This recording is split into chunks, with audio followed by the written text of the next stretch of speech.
ఏదైతే 318 మందికి ఆనాడు స్థలాలు కేటాయించాలని నిర్ధారణ జరిగిందో సుప్రీంకోర్టు ఆర్డర్ ఇవ్వడం జరిగింది. దానికి ముందుగా సింగిల్ బెంచ్ జడ్జి ఆ రోజు వీరికి ఏదైతే సమాధానం చెప్పలేదో వీరు హైకోర్టుకు వెళ్ళడం జరిగింది, డివిజన్ బెంచ్కి వెళ్ళడం జరిగింది. డివిజన్ బెంచ్ అనుకూలంగా ఆ రోజు హైకోర్టు అనుమతి ఇవ్వడం జరిగింది. అదేవిధంగా సుప్రీంకోర్టు వీళ్ళ యొక్క బాధను తిలకించి ఆలకించి విని వీళ్లకు ఖచ్చితంగా 131 మందికి ఆనాడు ఎలాగో స్థలాలు ఇచ్చారో 318 మంది కూడా ఇవ్వాలని సుప్రీంకోర్టు ఆర్డర్ ఇచ్చింది.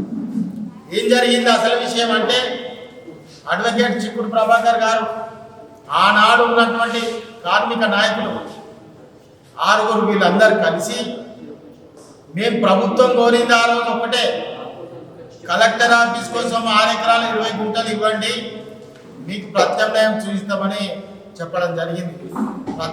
ప్రత్యామ్నాయం ఎక్కడో కాదు అక్కడనే ఆజాదాయి మీద స్థలాలు ఉన్నాయి. కానీ ఆ రోజు ఏం గోల్మాల్ జరిగిందో ఇదే కార్మిక నాయకులు, ఇదే చిక్కుడు ప్రభాకర్ వీళ్ళందరూ కలిసి కుడా స్థలాలు ఎక్కడైతే ఉన్నాయో ఆ కుడా స్థలాలలో అక్కరాంది ఆ యొక్క మడిపెల్లిలో అక్కడ ఎక్కడ కూడా ఇన్ఫ్రాస్ట్రక్చర్ డెవలప్మెంట్ కాలేదు, ఎలక్ట్రిసిటీ కాలేదు.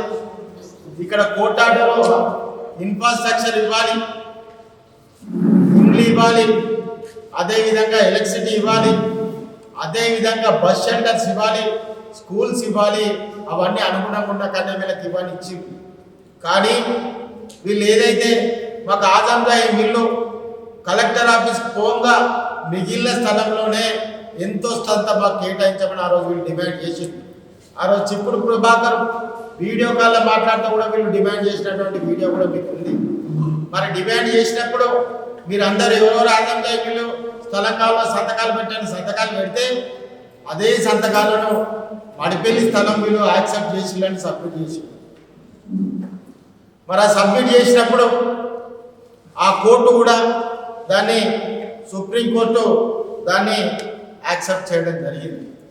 మరి ఈనాటికి కూడా పోనీ మడిపెల్లి స్థలాలు ఏమైనా చక్కగా ఉన్నాయంటే ఈనాటికి కూడా అక్కడ అభివృద్ధి పూర్తి కాలేదు.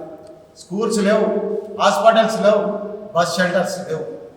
అందుకోసమనే ఈరోజు ఆజాందాయి మిల్లు కార్మికుల పక్షాన మా సీనన్న కానీ, యశోద గారు కానీ, సాంబయ్య గారు కానీ, సంజీవ్ గారు కానీ, రామకృష్ణ గారు కానీ మిగతా కార్మిక లోకమంతా ఒకటే డిమాండ్ చేస్తున్నారు.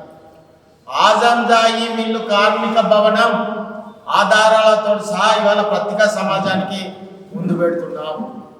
ఎవరి హ్యాండ్లో దాన్ని మ్యానిపులేట్ అయింది, ఎవరు దానికి అన్యాయం చేసేది అన్నది మీరే నిర్ధారణ చేయాలి.